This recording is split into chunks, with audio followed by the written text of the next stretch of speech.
Good morning. Welcome to the update from the bunker this morning. It's Monday, the 23rd of March, and it's a beautiful day looking out there. Blue sky, sunshine, still no planes, very, very quiet. And we're kicking off the week, and it's now 7:30 in the morning, and got quite a busy day ahead working with clients around and about. I'm going to the shops today. I'll let you know how that goes. Got my paperwork all sorted out and my shopping list all set up. And just looking through the news and the press over the weekend and such a lot going on, difficult to really make sense of it all. And how do we know what is true and the best advice and what's really happening? We look at the response to people from the UK to the US to the mainland Europe. And there's a couple of models that could be interesting to look at that to explain a pattern of behavior that likely we're all going through, maybe society as a whole is going through. And the first one would be the Kubler-Ross grief cycle. Elizabeth Kubler-Ross, in fact, positioned this model in 1969. And what she says is that given a challenging situation or a loss, then we go through a five-step process, and it starts with denial, then we go into anger, then depression, and then bargaining and acceptance. And then that's how we deal with loss and deal with grief. And the other model is worth a look at, and you can Google it and have a look if you like, is one by Colin Carnell in 1990, and it's called the coping cycle. Similar type of thing, a five-stage process that again starts with denial, and then we move stage two into defense, discarding, adaptation, and then internalization and acceptance. And I think the one that actually applies most appropriately to the situation that we seem to be in is actually the Kubler-Ross, the grief cycle. And if you think about how people are behaving, we start off with denial, and this happened just about all over the world. Doesn't apply to me, doesn't apply to us. We're going to be okay. It's a Chinese problem. It's not going to come to Europe, and we just carry on. Then, when things start to change and we do get impacted by the situation, we go into anger or resistance mode, frustration. We don't want this to happen, and the only response we've got to it is anger, and we lash out against it. And you can see this in stages coming through on people's social media responses. And it's understandable because a lot of fear out there, but anger is the next stage. The next stage to watch out for is depression, when you sort of resign yourself to the situation. This is what it's going to be.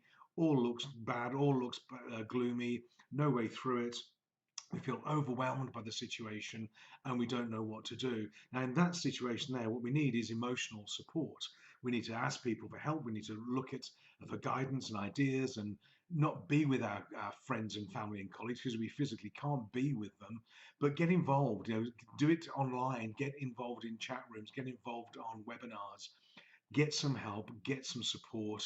And for everybody else as well, keep messaging people, look out for them, make sure they're doing okay. They're going to dip, we're all going to dip into this depression. How long we stay there, of course, is not exactly up to us, but that can vary for different people. But what will happen is that as we go through that, we then go through a period of bargaining. We start to make bargains with ourselves. We do deals that will change this, we'll do that, we'll trade that for that, we'll adapt, we'll make something different, we'll start to make the best of it, and we start reaching out to others for help and guidance and support and direction. And that's where people really start to, yes, accept what the situation is, but they move forwards and decide to plan for the future. Now, we don't know what the future is going to look like. It's going to be very different. And if you read the press, which I wouldn't recommend in all situations, it's going to be a 5-year depression and that sort of thing. We don't know what's going to happen out there. What we do know, I think, is that when we do come out of this, it's going to be different. It's going to be a different world. It's going to be a slightly different market, a different economy, and we have to adapt and change to it. Yes, things will come back, but maybe we want some to come back, and maybe we don't want other things to come back.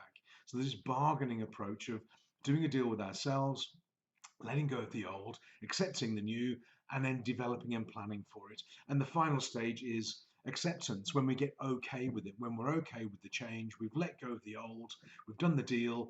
It might not be easy, might be different than we had before, but we're okay with it. We can move forwards, and then we can start to have hope. Then we can have visibility. Then we can have some goals and targets. So those two models, the one I've just described there is the Kubler-Ross model, very, very quickly. It is an interesting process, this graph, this chart that people go through. Now, how long it takes to go through each stage Depends on the individual, depends on the support they have and the situation they're in. But you can see this happening. Just watch out for these 5 stages: denial, anger, depression, bargaining, and acceptance. And where are you on that chart? And you can, if you're into anger mode, well, you know what? Good, get over it, get through it. We all go through it. We have to go through it. Maybe there's going to be some depression, and then we can come out of it as well. Make sure you don't get stuck. Keep moving forwards through it. Reach out for some help as well. So that's the sort of process I think we're going through. Hope that puts a bit of sense into the world. It's a crazy world out there. And what I'm seeing in terms of business and for everybody is this creativity and innovation.